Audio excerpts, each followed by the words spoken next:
आज का static GK part 6 आते हैं क्वेश्चन नंबर फर्स्ट पे।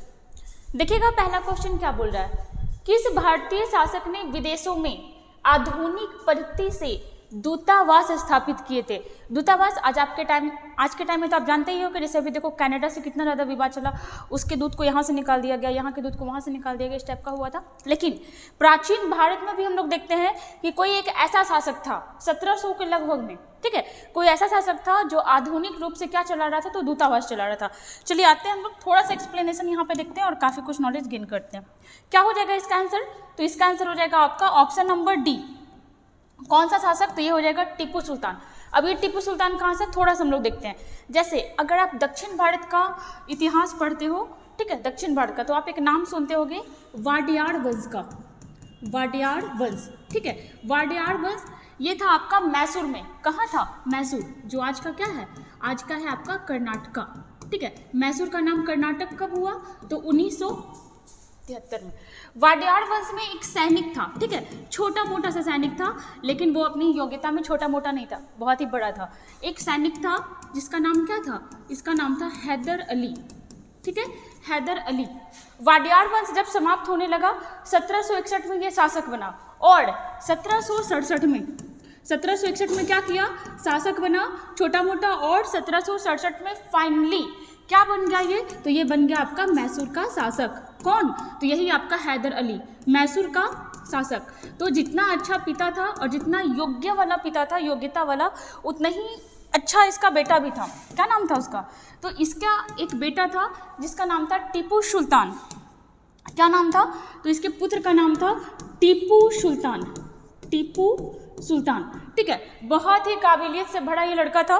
जैसे देख सकते हैं टीपू के बारे में कहा जाता था मैसूर का शेर। क्या कहा जाता था इसे कहा जाता था मैसूर का शेर, ठीक है। मैसूर के शेर के साथ इसको कुछ और भी कहा जाता था। क्या कहा जाता था, तो इसको कहा जाता था प्योर सिंपल मॉन्स्टर, ठीक है। मॉन्स्टर मतलब क्या होता है, दैत्य होता है, मतलब इसको प्योर भी कहा जाता था, सिंपल भी कहा जाता था, और क्या कहा जाता था, तो इसको मॉन्स्टर भी कहा जाता था।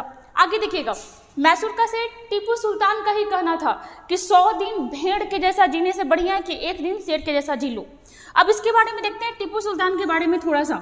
यहाँ पे हमारे से क्वेश्चन किया कि विदेशों में आधुनिक पद्धति के तरीके से दूतावास किसने खोला, तो टिप्पू सुल्तान ने ही खोला। कहाँ खोला था, तो ये खोला था आपका तुर्की में खोला था, ठीक है, जो आज तुर्की हो गया। कहाँ खोला था, तो फ्रांस खोला था। बहुत ही अच्छा रिलेशन था इसका फ्रांस के साथ, तुर्की के साथ, ठीक है। और क्या किया ये, तो देखिएगा टीपू सुल्तान ने कहा, तो श्रीरंगपट्टनम में क्या लगाया था, तो लगाया था स्वतंत्रता का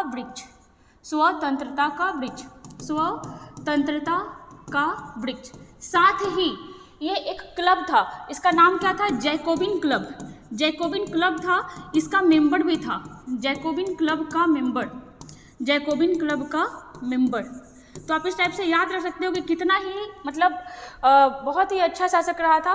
कब से कब तक रहा था, तो ये रहा था 1782 से लेकर के 1799 तक, ठीक है, 1782 से लेकर के 1799 तक। और यूरोपीय कंपनी का, ब्रिटेन वाले का यहाँ पे छक्का छोड़ा रखा था ये। अगर हम लोग थोड़ा सा और देखें इसके बारे में, तो आप यहाँ पे एक चीज़ देखना, बहुत ही ब्रीफली हम लोग यहाँ पे चलेंगे, थोड़ा सा देखिएगा। जैसे अगर मैसूर का नाम आता है तो जाहिर सी बात है कि हम लोग को पता है कि आंग्ल मैसूर युद्ध भी हुआ था। आंग्ल मतलब अंग्रेज, और मैसूर मतलब, तो ये हैदर अली और टीपू सुल्तान मतलब मैसूर का प्रेजेंटेशन कर रहे थे, कहाँ पे, तो अंग्रेजों के सामने। थोड़ा सा देखिएगा यहाँ पे, अगर बात करें तो आंग्ल मैसूर युद्ध हुआ था, और कितना हुआ था, तो यहाँ पे देखते जाइएगा। देखिएगा पहला तो हुआ था 1767 से लेकर के 1769 तक में, ठीक है।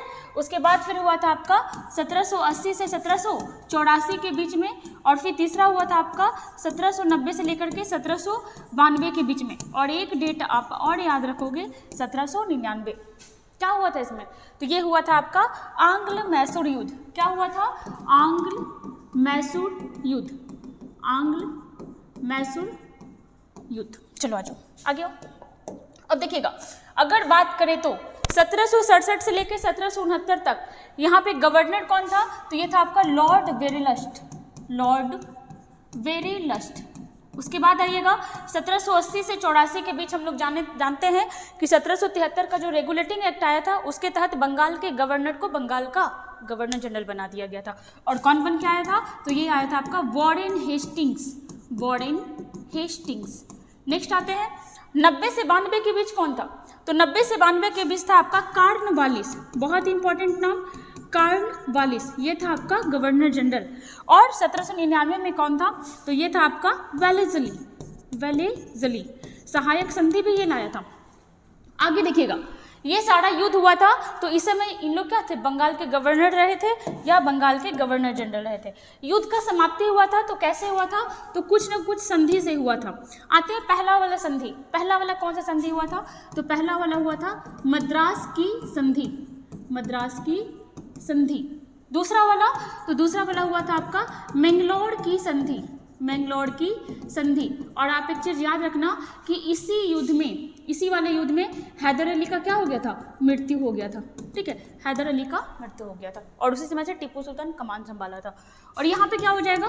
तो ये हो जाएगा आपका श्रीरंगपट्टनम की संधि, श्रीरंगपट्टनम की संधि। ठीक है, और फिर लास्ट वाले में क्या हुआ था? तो टीपू सुल्तान भी मारा गया था, टीपू सुल्तान भी मारा गया था। ठीक है, बहुत सारे क्वेश्चन हम लोग यहाँ से देखे, एग्जाम में बनते हैं, आप यहाँ पे याद रखोगे। हमारा आंसर हो जाएगा ऑप्शन नंबर डी। ठीक है, चलो आते हैं नेक्स्ट क्वेश्चन पे। आइएगा क्वेश्चन नंबर 2 पे, ये थोड़ा सा देख लीजिएगा, ये युद्ध का डाला हुआ है। आइएगा नेक्स्ट में, देखिएगा कोशिका में किसकी मात्रा 80% से अधिक होती है? कोशिका क्या होता है? तो हम लोग जानते हैं कि हमारा जो बॉडी बना हुआ है सबसे छोटी यूनिट से जो बना हुआ है, वो छोटी यूनिट क्या कहलाती है? वो कहलाता है आपका सेल। हमारे से क्वेश्चन क्या पूछ रहा है कि सेल में लगभग 80% क्या होता है? तो 80% लगभग होता है आपका, देखो यहाँ पे क्या किया, ऑप्शन ही नहीं डाला है, लिख लीजिएगा जल। ठीक है, 80% क्या होता है? तो 80% होता है आपका जल। चलिए आते हैं हम लोग देखते हैं सेल के बारे में। क्या सबसे पहले तो आइएगा सेल, स्टडी ऑफ सेल क्या कहलाता है? आ जाओ यहाँ पे पहले लिखिएगा।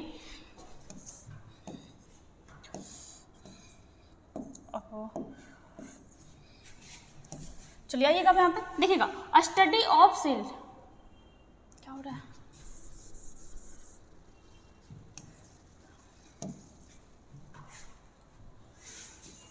चलिए देखिएगा, आइएगा स्टडी ऑफ सेल क्या कहलाता है? साइटोलॉजी। क्या कहलाता है? तो ये कहलाता है आपका साइटोलॉजी, साइटोलॉजी। साइटोलॉजी वर्ड कौन दिया था? तो साइटोलॉजी वर्ड दिया था आपका ऑस्कर हर्टविंग, ऑस्कर हर्टविंग, ऑस्कर हर्टविंग। ठीक है, कंफ्यूज नहीं करना। अगर आपसे बात करते हैं कि सेल का खोज कौन किया था, तो सेल का खोज, सेल का डिस्कवरी, डिस्कवरी कब? तो 1665 ईस्वी में। और किया था कौन? तो किया था एक आदमी जिसका नाम था रॉबर्ट हुक। बट क्या था ये? तो ये जो सेल था आपका, ये डेड सेल था। ठीक है, क्या किया था ना, ये पेड़ से कुछ काट के उसमें सेल का खोज कर रहा था। तो जाहिर सी बात है कि भाई आप सेल का पार्ट काटते हो तो टूट ही मर ही जाएगा ना, तो सेल भी कैसा निकला? डेड सेल निकला। उसके बाद फिर आप आना, उसके बाद फिर एक आदमी था लिविंग सेल, है ना, लिविंग सेल का खोज किया। लिविंग सेल का डिस्कवरी कौन किया? तो किया 1674 में। नाम क्या था इस बंदे का? Antony von Leeuwenhoek, Antony von Leeuwenhoek. ठीक है, एंटोनी वॉन ल्यूवेनहॉक जो डच का रहने वाला था, काफ़ी पढ़ा लिखा इंसान था, ये बहुत नॉलेजेबल पर्सन था। क्या चीज़ का ये खोज किया था? तो पहले तो हम लोग क्या देखेंगे? लिविंग सेल का, लिविंग सेल। ठीक है, दूसरा हम लोग क्या याद रखेंगे? आरबीसी का भी खोज कौन किया था? तो आपका एंटोनी वॉन ल्यूवेनहॉक भी ने ही किया था। स्पर्म का खोज किसने किया था? इसी ने किया था। प्रोटोजोआ का खोज किसने किया था? तो भाई इसी ने किया था। आप इतना याद रखना। चलो आगे आते हैं। अब ये तो हुआ आपका लिविंग सेल का खोज कर लिया। उसके बाद फिर और भी आदमी आया 1838 और 1839 में। नाम क्या था इसका? तो नाम था आपका स्लाइडेन और स्वान, स्लाइडेन और स्वान, दो आदमी था, स्लाइडेन और स्वान। ये क्या किया? तो ये बताया सेल थ्योरी, सेल थ्योरी, जिसकी वजह से आज हम लोग जानते हैं कि हमारा सेल में कौन कौन सा पार्ट होता है, कौन कौन सा ऑर्गेनल होता है। नेक्स्ट आइएगा, एक नाम आप और भी याद रखना, रुडोल्फ विर्चो। ठीक है, ये भी आपका साइंटिस्ट ही था। ये एक वर्ड दिया था, सेंटेंस दिया था, कह सकते हो आप।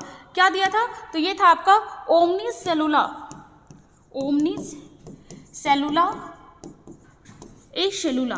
अब बोलोगे ये क्या लिख रहे हो भाई, ओमनी सेलुला ए सेलुला, ये सेंटेंस था, ये किसने दिया, तो ये दिया आपका रुडोल्फ विर्चो। रुडोल्फ विर्चो, इसका मतलब क्या था, ठीक है, इसका मतलब क्या था, लैटिन वर्ड है, इसका मतलब था ओमनीज, मतलब देखो क्या होता है, चलो आ जाओ यहाँ पे देखते हैं थोड़ा। ओमनीज मतलब होता है प्री एग्जिस्टिंग। सेलुला मतलब हो गया आपका सेल, ई मतलब हो गया टू, और सेलुला मतलब क्या हो गया, सेल। मतलब रुडोल्फ विर्चो पहली बार बताया कि हमारा सेल क्या होता है ना, कि पुराने सेल से डिवाइड होकर बनते रहता है। छोटा सा बच्चा है वो बड़ा हो रहा है, कैसे, उसका सेल डिवीजन लगातार होते जा रहा है। मतलब कि जो पुराना सेल होता है, प्री एग्जिस्टिंग सेल होता है, उसी से क्या होता है, आपका न्यू सेल बनते जाता है। ये सेंटेंस किसने बताया था, तो ये बताया था रुडोल्फ विर्चो, ठीक है। चलो एक चीज़ आप यहाँ पे और भी देखोगे, अगर आपसे बात करता है ऑल ओवर वर्ल्ड में, ऑल ओवर, ठीक है, ऑल ओवर वर्ल्ड में सबसे बड़ा सेल किसका है, सबसे बड़ा सेल किसका है, सबसे बड़ा सेल, तो हम लोग क्या पढ़ते हैं, ऑस्ट्रिच एग। और आपको पता है कितने लोग तो क्या लगता है ना कि पूरा का पूरा ऑस्ट्रिच एग ही सेल है, नहीं। ऑस्ट्रिच एग के सेल को जब आप माइक्रोस्कोप से देखोगे ना, तो सबसे बड़ा सेल किसका होता है, तो ऑस्ट्रिच एग्स का, क्या आप यहाँ पे लिख सकते हो, ऑस्ट्रिच एग्स सेल, ठीक है, सबसे बड़ा ऑल ओवर में।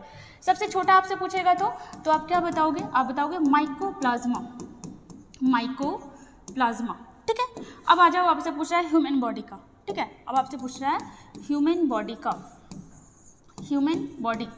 चलिए ह्यूमन बॉडी में अगर देखते हैं सबसे बड़ा किसका होता है, सबसे बड़ा, तो सबसे बड़ा होता है आपका ओवा, या इसी को कहा जाता है ओवम, ठीक है। ये क्या होता है, तो ये आपका फीमेल बॉडी में होता है, ये सेल फीमेल बॉडी में, ठीक है। अगर आपसे पूछता है सबसे छोटा, तो सबसे छोटा क्या होता है, ये होता है आपका स्पर्म, ठीक है। ये किसके बॉडी में होता है, तो ये होता है आपका मेल बॉडी में। चलो ये बड़ा हुआ, ये छोटा हुआ, एक होता है लंबा, ठीक है, लॉन्गेस्ट सेल, लॉन्गेस्ट सेल, ये होता है आपका, क्या हो जाएगा, ये हो जाएगा आपका ब्रेन वाला, कौन सा, न्यूरॉन सेल, न्यूरॉन सेल, ठीक है। एक चीज़ और, हम जानते हैं कि हमारे ब्लड में भी सेल ही होता है, क्या क्या होता है, तो WBC होता है और RBC होता है, ठीक है। अगर आपसे पूछेगा कि ब्लड का, ठीक है, ब्लड में बड़ा सेल कौन सा होता है, तो ब्लड में बड़ा सेल होता है WBC का, और छोटा सेल होता है आपका RBC का। चलो बहुत सारा फैक्ट हम लोग देख लिए, आप याद रखना, यहाँ पे हमारा आंसर हो जाएगा ऑप्शन नंबर डी, जल। ज़्यादा मात्रा में क्या होता है, जल होता है। आते हैं हम लोग क्वेश्चन नंबर 3 पे, चलिए आते हैं क्वेश्चन नंबर नेक्स्ट पे।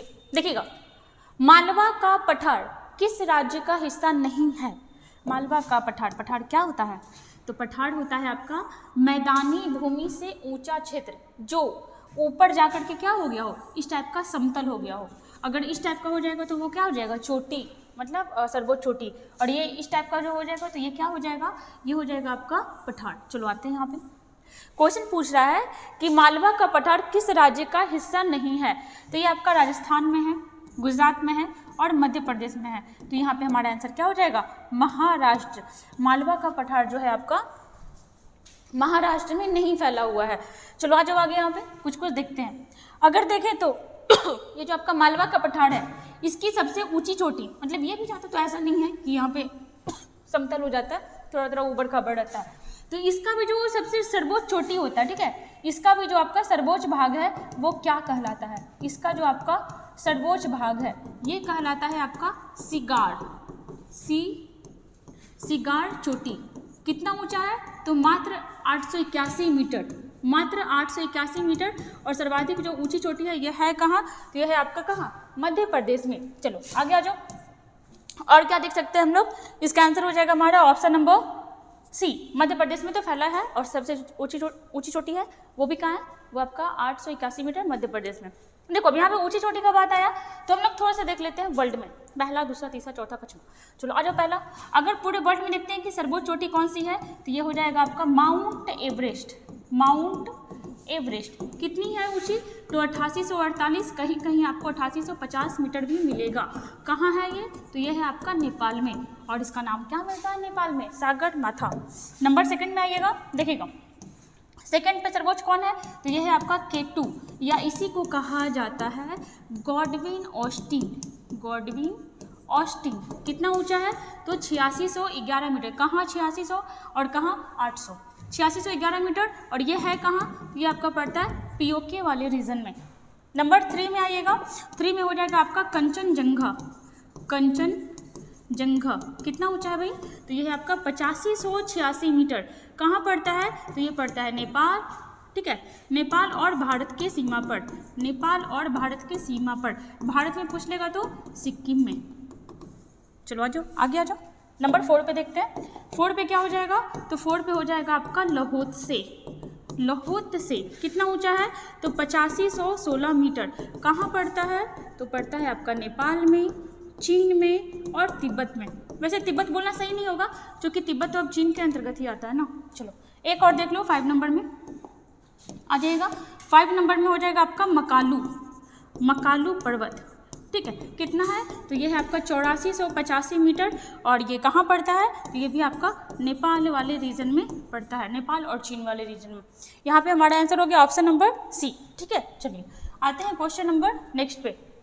यहाँ पे देखिएगा, ये जो आपको दिया हुआ है ना, ये प्रत्येक कॉन्टिनेंट का सर्वोच्च चोटी दिया हुआ है। एशिया का माउंट एवरेस्ट, उसके बाद दक्षिण अमेरिका का अंकागुआ, उत्तरी अमेरिका का डेनाली या इसी को माउंट मैकिनले कहा जाता है।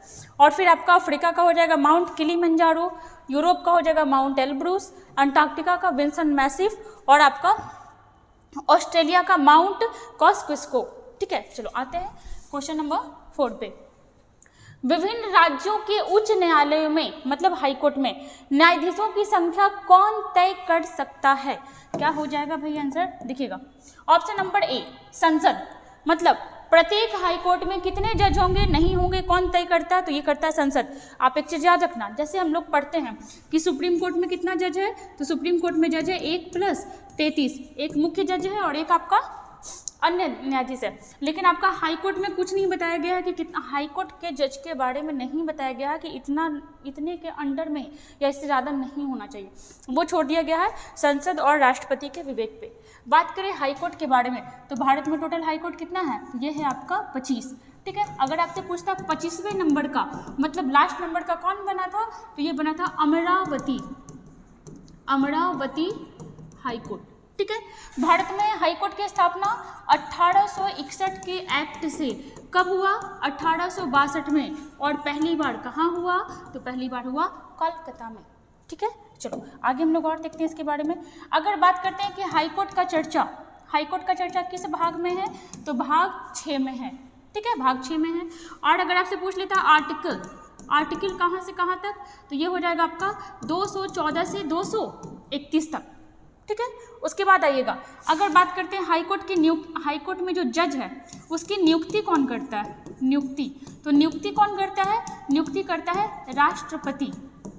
किससे सजेशन लेता है, तो सजेशन लेता है सीजेआई से, संबंधित राज्य के राज्यपाल से और संबंधित राज्य के हाईकोर्ट के मुख्य न्यायाधीश से। मान लो कि बिहार के लिए, बिहार के हाईकोर्ट मतलब पटना हाईकोर्ट के लिए मुख्य न्यायाधीश या फिर न्यायाधीश का चुनाव करना है, न्यायाधीश का क्या करेगा, तो जो आपका राष्ट्रपति है ये किससे सजेशन लेगा, तो चीफ जस्टिस ऑफ इंडिया से, बिहार के गवर्नर से मतलब राज्यपाल से, और पटना हाई कोर्ट के मुख्य न्यायाधीश से सजेशन लेगा और किसी पर्टिकुलर व्यक्ति को क्या करेगा, तो न्यायाधीश नियुक्त कर देगा, ठीक है। लेकिन शपथ कौन दिलाएगा, तो शपथ दिलाएगा आपका राज्यपाल। शपथ कौन दिलाएगा, शपथ दिलाएगा राज्यपाल। अगर इस आदमी को, मतलब अगर न्यायाधीश को क्या करना होगा, रिजाइन देना होगा। अगर क्या कहेंगे उसको, न्यायाधीश को, हाँ ठीक है, न्यायाधीश को अगर रिजाइनेशन देना होगा, ठीक है, रिजाइन देना होगा, तो वो किसके पास जाएगा, वो जाएगा राष्ट्रपति के पास। तो इसी में कन्फ्यूजन होता है, क्या शपथ कौन दिलाएगा, तो राज्यपाल, और त्यागपत्र कौन लेगा, वो लेगा आपका राष्ट्रपति, ठीक है। चलो और हम लोग क्या देख सकते हैं, जैसे देखिएगा आर्टिकल 215 में क्या बताया गया है, आर्टिकल 215 में बताया गया है कि जो आपका हाई कोर्ट है ये क्या है, ये एक प्रकार का अभिलेखीय न्यायालय है, अभिलेखीय न्यायालय, न्यायालय, ठीक है। उसके बाद आर्टिकल 231 में कहा गया है, क्या कहा गया, तो 2 या 2 से अधिक राज्य, 2 या 2 से अधिक राज्य के लिए, 2 या 2 से अधिक राज्य के लिए एक ही हाई कोर्ट हो सकता है, एक ही हाई कोर्ट हो सकता है, होता है ना।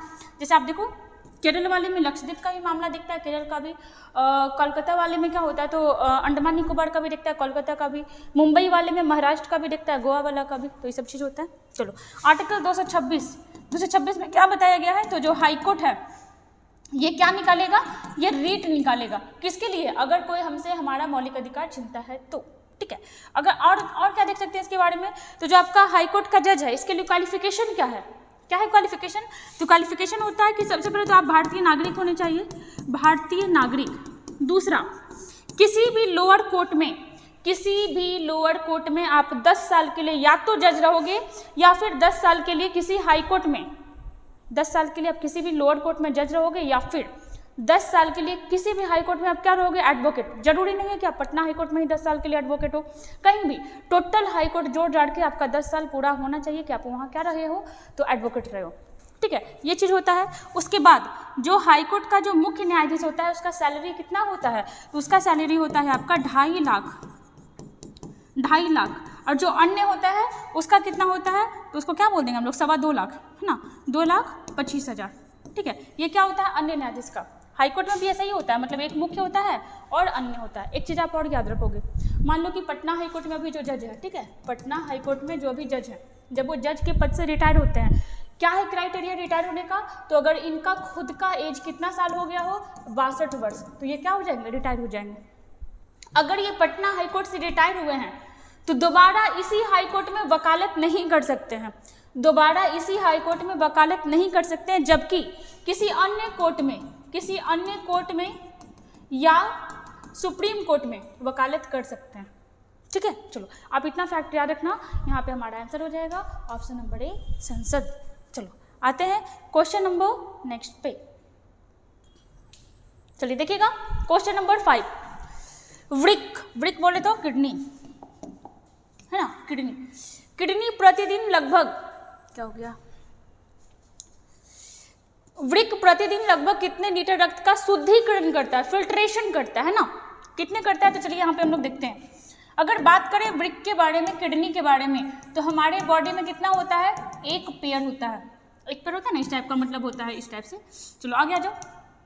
जो आपका लेफ्ट किडनी होता है, जो आपका बायां किडनी होता है, बायां किडनी, ये थोड़ा सा बड़ा होता है, किसके कंपेयर में, तो राइट वाले के कंपेयर में, है ना, राइट किडनी के कंपेयर में। यहाँ पे हमारे से क्वेश्चन किया है कि प्रतिदिन लगभग कितने लीटर रक्त का शुद्धिकरण करता है, तो ये करता है 180 लीटर का। अब आप बताओगे कि भाई 5 से 6 लीटर ब्लड होता है, 180 लीटर का शुद्धिकरण कैसे कर देगा, करता है। क्या होता है कि एक ही ब्लड का बार बार फिल्ट्रेशन होते रहता है, और जब हमारा यही किडनी खराब हो जाता है तो क्या करवाना पड़ता है, तो करवाना पड़ता है आपका डायलिसिस, है ना। तो देख लो कि बॉडी को स्वस्थ रखना कितना जरूरी होता है, बहुत खर्चा होता है, शरीर का एकदम हालत खराब हो जाता है। आगे आ जाओ। बात करें तो किडनी 2 पार्ट में बटा होता है, किडनी 2 भाग होता है, आप ऐसा कह सकते हो कि किडनी का 2 भाग होता है, 2 भाग होता है। कौन कौन सा होता है, तो एक होता है आपका कोर्टेक्स, ठीक है, और एक होता है आपका मेडुला। अब आप बोलोगे कि मेडुला तो भाई ब्रेन में होता है, मेडुला ऑब्लांगाटा, तो वो मेडुला ऑब्लांगाटा होता है, ये आपका सिर्फ मेडुला है, तो इतना आप याद रखना। चलिए, जो आपका किडनी होता है इसका सेल क्या कहलाता है, तो इसका सेल कहलाता है आपका नेफ्रॉन। क्या कहलाता है, नेफ्रॉन, ठीक है। आप इतना फैक्ट याद रखना। यहाँ पे क्या हो जाएगा, 180 लीटर, ठीक है, डेली फिल्टर करता है, लगभग में आप जाओगे 180 लीटर का क्या करता है, फिल्ट्रेशन करता है, छानने का काम करता है, ठीक है। किस चीज़ का काम करता है, तो ये ब्लड को छानने का काम करता है, और जितना भी अशुद्धि रहता है इसको क्या कर देता है, इसको करता है बॉडी से बाहर। देखिए, जैसे आप एक नाम सुनते होंगे पथरी, बॉडी में पथरी हो जाता है, तो ये पथरी कहाँ होता है, तो पथरी हो जाता है आपका किडनी में। और जो पथरी होता है ये किस चीज़ का बना होता है, तो ये बना होता है आपका कैल्शियम ऑक्जेलेट से, कैल्शियम ऑक्जेलेट का बना होता है, कैल्शियम ऑक्जेलेट का, ठीक है। चलो आते हैं हम लोग क्वेश्चन नंबर 6 पे। आइएगा क्वेश्चन नंबर 6 पे आइएगा, देखिएगा। गन मेटल बनता है, गन मेटल किस चीज़ का मिश्र धातु है, तो ये हो जाएगा आपका तांबा, देखिएगा यहाँ पे तांबा, जस्ता और टीन, तांबा, जस्ता और टीन, तो यहाँ पे आंसर हो जाएगा हमारा ऑप्शन नंबर बी, तांबा, जस्ता और टीन। अब देखो मिश्र धातु क्या होता है, सबसे पहले आप तत्व का नाम सुने होंगे। तत्व क्या होता है, हमारे आसपास के जितने सारे चीज़ें हैं वो सारा क्या है, तत्व। जैसे ये बोर्ड क्या हो गया, तत्व हो गया, पेन क्या हो गया, तत्व, जो मोबाइल आप लिए हुए हैं वो भी क्या हो गया, एक तरह का तत्व हो गया। अब तत्व किस चीज़ से बना होता है, तत्व क्या होता है, ये आपका बहुत ही छोटा पार्टिकल होता है। तत्व किस चीज़ से बना होता है, तो तत्व जो है आपका परमाणु से बना होता है, परमाणु से क्या बनता है? तो ये होता है आपका तत्व। परमाणु से क्या बनता है? तो ये बनता है आपका तत्व। परमाणु किससे बना हुआ? देखो कितने कैसे कैसे विभाजन होते जाएगा। जैसे हमारा बॉडी होता है ना, सेल, टिश्यू, ऑर्गन, पूरा बॉडी, तो वैसे आपका परमाणु है, ये किससे बना है? इलेक्ट्रॉन से, प्रोटॉन से और आपका न्यूट्रॉन से। ठीक है। अगर बात करें परमाणु, जब एक ही तरह का 2-3 परमाणु मिलता है, पहले तो आप तत्व में देखो, जब एक ही प्रकार का जब बहुत सारा परमाणु मिलेगा तो क्या बन जाएगा? वो बनाएगा आपका तत्व। और जब एक ही प्रकार का जब 2-3 परमाणु मिलता है या उससे ज़्यादा परमाणु मिलता है तो वो क्या बनाता है? अणु। जैसे देखिएगा हाइड्रोजन, इसको आप क्या बोलोगे? इसको आप बोलोगे परमाणु। जैसे ऑक्सीजन, इसको आप क्या बोलोगे? परमाणु बोलोगे।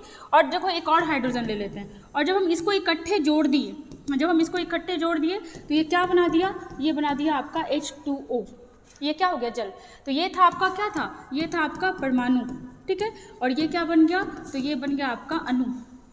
ठीक है। जैसे आप एक चीज़ और देख लो, Na, ये क्या हो गया? तो ये तत्व हो गया, परमाणु हो गया। एक और ले लेते हैं हम लोग Cl, क्लोरीन, और जब ये दोनों को हम लोग ऐड करेंगे तो क्या बना लेगा? तो ये बना लेगा NaCl। मतलब क्या हो गया? तो ये हो गया आपका अणु। तो आप ऐसे याद रखना, परमाणु हो गया, अणु हो गया। जैसे अगर बात करते हैं कि टोटल कितने अभी तक तत्व खोजे जा चुके हैं, तो अभी तक खोजा गया आपका 118 तत्व, जिसमें क्या क्या है? तो यह है आपका धातु, और क्या है? तो यह है आपका अधातु कुछ, और उपधातु है। उपधातु है जो हम लोग कहाँ हम लोग को देखने मिल जाएगा? तो ये मिलेगा पीरियोडिक टेबल में, आवर्त सारणी में।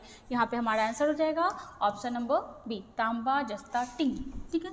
जैसे यहाँ पे दिखेगा कुछ है, इतना ज़्यादा छोटा है कि यहाँ से नहीं दिख रहा, पता नहीं आपको कैसे दिखेगा। जैसे देख लीजिएगा, हम लोग अभी क्या देखे थे? Gun meter. क्या क्या है यहाँ पे? तांबा, जस्ता, टिन, है ना। जैसे आपका पीतल, बहुत पूछता है क्वेश्चन, क्या हो जाएगा? तो तांबा, जस्ता। जैसे कांसा, तो क्या हो जाएगा? तांबा और टिन। ठीक है। चलिए आते हैं आगे, क्वेश्चन नंबर 8 में। कान्हा राष्ट्रीय उद्यान किस राज्य में है? कान्हा राष्ट्रीय उद्यान, तो ये हो जाएगा हमारा कहाँ? मध्य प्रदेश में। कान्हा राष्ट्रीय उद्यान कहाँ है? ये है आपका मध्य प्रदेश में। जैसे देखिएगा यहाँ पे कुछ फैक्ट होगा, मध्य प्रदेश में टोटल कितने राष्ट्रीय उद्यान है? तो ये है आपका 12। ठीक है। जैसे कान्हा राष्ट्रीय उद्यान हो गया, सतपुड़ा, तो सतपुड़ा तो याद रहेगा ना, सतपुड़ा का पहाड़ी भी आपका मध्य प्रदेश में पड़ता है। पन्ना राष्ट्रीय उद्यान, जैसे आप याद रखोगे, हमेशा मध्य का ही पन्ना फाड़ना चाहिए, बीच का ही पन्ना फाड़ना चाहिए। पन्ना राष्ट्रीय उद्यान कहाँ हो जाएगा? तो मध्य प्रदेश में। बांधवगढ़, ये भी कहाँ हो जाएगा? मध्य प्रदेश। कोई भी चीज़ कहाँ पे बांधना चाहिए? तो बीच में बांधना चाहिए, तो गिरेगा नहीं, तो आप ऐसे याद रखना। ठीक है। बीच बोले तो मध्य। जैसे आपका संजय राष्ट्रीय उद्यान, वन विहार राष्ट्रीय उद्यान, पेच भी हमेशा बीच में ही लगाया जाता है, तो ऐसे भी आप याद रखोगे।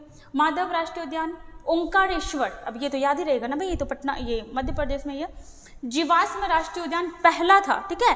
पहला जीवाश्म राष्ट्रीय उद्यान कहाँ बनाया गया? तो ये बनाया गया आपका मध्य प्रदेश में। डायनासोर जीवाश्म राष्ट्रीय उद्यान, ये भी आपका मध्य प्रदेश में। और कूनो पालमपुर राष्ट्रीय उद्यान, तो ये भी क्या हो जाएगा आपका? मध्य प्रदेश में। जैसे अगर बात करें भारत का पहला राष्ट्रीय उद्यान कौन सा था? तो ये था आपका हैली राष्ट्रीय उद्यान। ठीक है। हैली राष्ट्रीय उद्यान 1936 में स्थापना किया गया था यूके में। और जो हैली था ना, ये आपका संयुक्त प्रांत का गवर्नर था। क्या नाम था इसका? Hailey National Park. कौन था ये? तो संयुक्त प्रांत। जब आप पॉलिटी पढ़ोगे ना तो आपको संयुक्त प्रांत मिलेगा देखने को। संयुक्त प्रांत का गवर्नर था, कौन था? तो ये हैली। पूरा नाम था इसका मैल्कम हैली, मैल्कम हैली। ठीक है। चलो 1956 में इसी का क्या नाम हो गया? तो 1956 में इसका नाम हो गया Jim Corbett national park, Jim Corbett national park.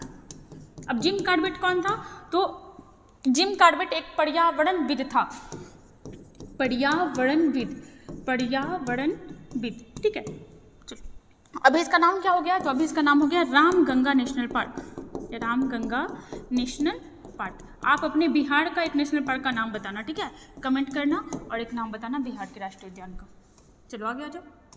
Question number 9, संसद में प्रयोग की जाने वाली, देखिएगा, संसद में प्रयोग की जाने वाली भाषा का प्रावधान किस अनुच्छेद में है? मतलब संसद में किस भाषा में काम होगा? तो मेनली या तो हिंदी में होता है या अंग्रेजी में होता है। बट अगर कोई सांसद किसी अदर स्टेट का, जैसे आपका नॉर्थ ईस्ट का हो गया, अदर लैंग्वेज आएगा, जैसे आपका केरला का हो गया, तमिलनाडु का हो गया, तो तमिल बोलेगा, कन्नड़ बोलेगा, मलयालम बोलेगा, तो कैसे बोल पाएगा भाई? तो अंग्रेजी तो चलो सब जगह है, अगर अंग्रेजी भी नहीं बोल पाता तो फिर वो अपना रीजनल लैंग्वेज बोल सकता है या नहीं?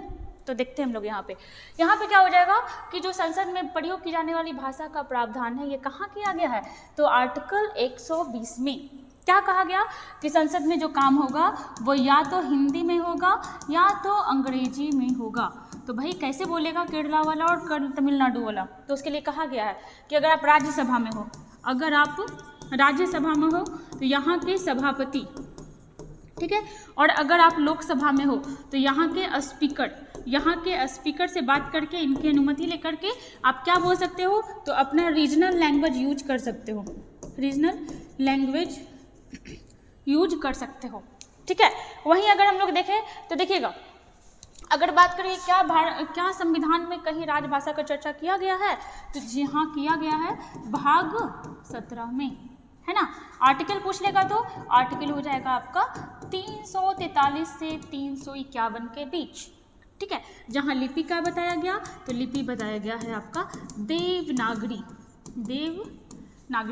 देखो लिपि क्या होता है ना, लिखने का तरीका, हम लोग इधर से लिखते हैं, हम लोग यहाँ से लिखे वहाँ तक गए, वहाँ पे खत्म हुआ, वापस यहाँ से वहाँ चले आए। लेकिन खरोष्ठी वगैरह में क्या होता है, खरोष्ठी लिपि हो गया आपका, अरामाइक हो गया, वो सब ये इधर से खत्म किया फिर इधर से वापस आता है। जैसे सिंधु घाटी सभ्यता में आप सुने हुए कि जहाँ से खत्म हुआ वहीं से दोबारा फिर ऐसे सांप टाइप का बना देता है, ठीक है। चलो आ जाओ, आंसर हो जाएगा हमारा आर्टिकल 120।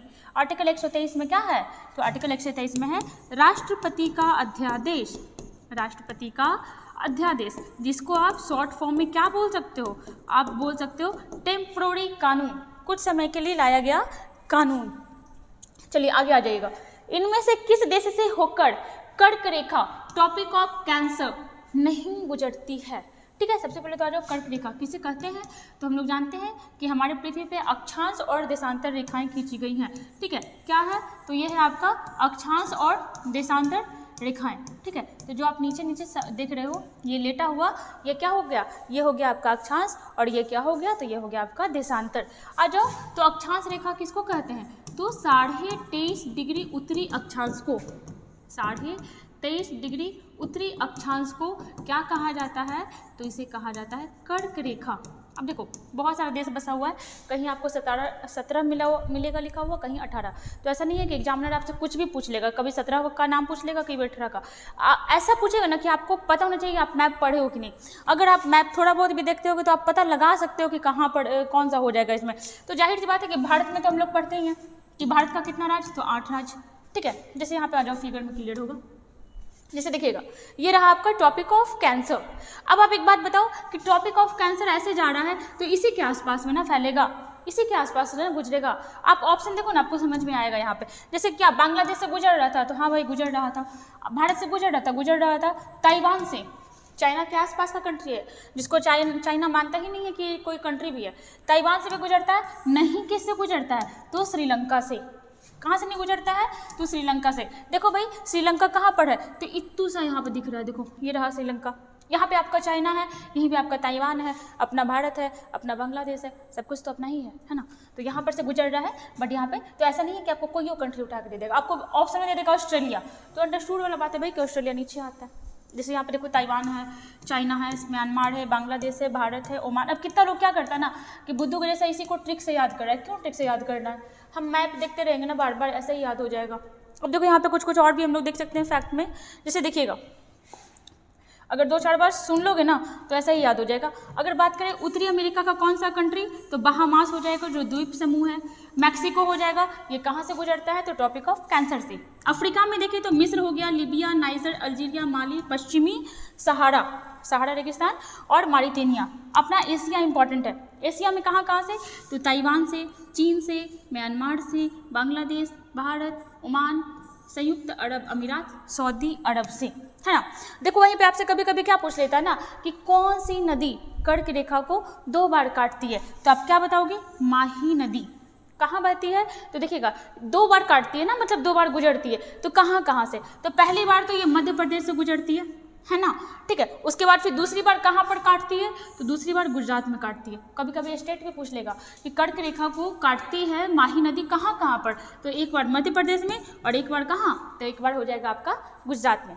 बात करें कि ये जो हमारा कर्क रेखा है ये भारत के कितने राज्यों से गुजरती है, तो कैसे आप याद रखोगे, सबसे पहले देखो राजस्थान, फिर आ जाएगा आपका गुजरात, ठीक है, फिर आ जाएगा आपका मध्य प्रदेश से ही अलग क्या हुआ है, तो मध्य प्रदेश से अलग हुआ छत्तीसगढ़।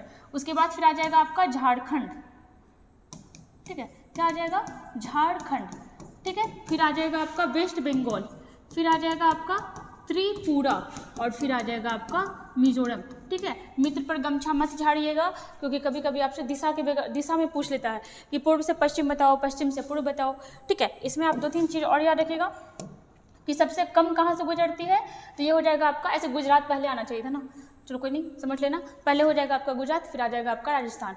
सबसे कम कहाँ से गुजरता है, तो ये हो जाएगा आपका राजस्थान से, और सबसे ज़्यादा कहाँ से गुजरता है, सबसे ज़्यादा गुजरता है मध्य प्रदेश से, ठीक है। एक चीज़ और, कौन सी राजधानी, एग्जाम में पूछा हुआ क्वेश्चन है, कौन सी राजधानी कर्क रेखा पर ही बसी हुई है, तो ये हो जाएगा आपका रांची, और किसकी राजधानी है, तो अपने झारखंड की, ठीक है। टोटल कितने देश से गुजरती है कर्क रेखा, तो 18 देश से, ठीक है। चलो आ जाओ, यहाँ पे हमारा 10 क्वेश्चन कंप्लीट हुआ विथ फैक्ट के साथ और इंपॉर्टेंट क्वेश्चंस के साथ। ऐसे ही हमारे साथ बने रहिए, पढ़ते रहिए और चैनल को लाइक और सब्सक्राइब करते रहिए।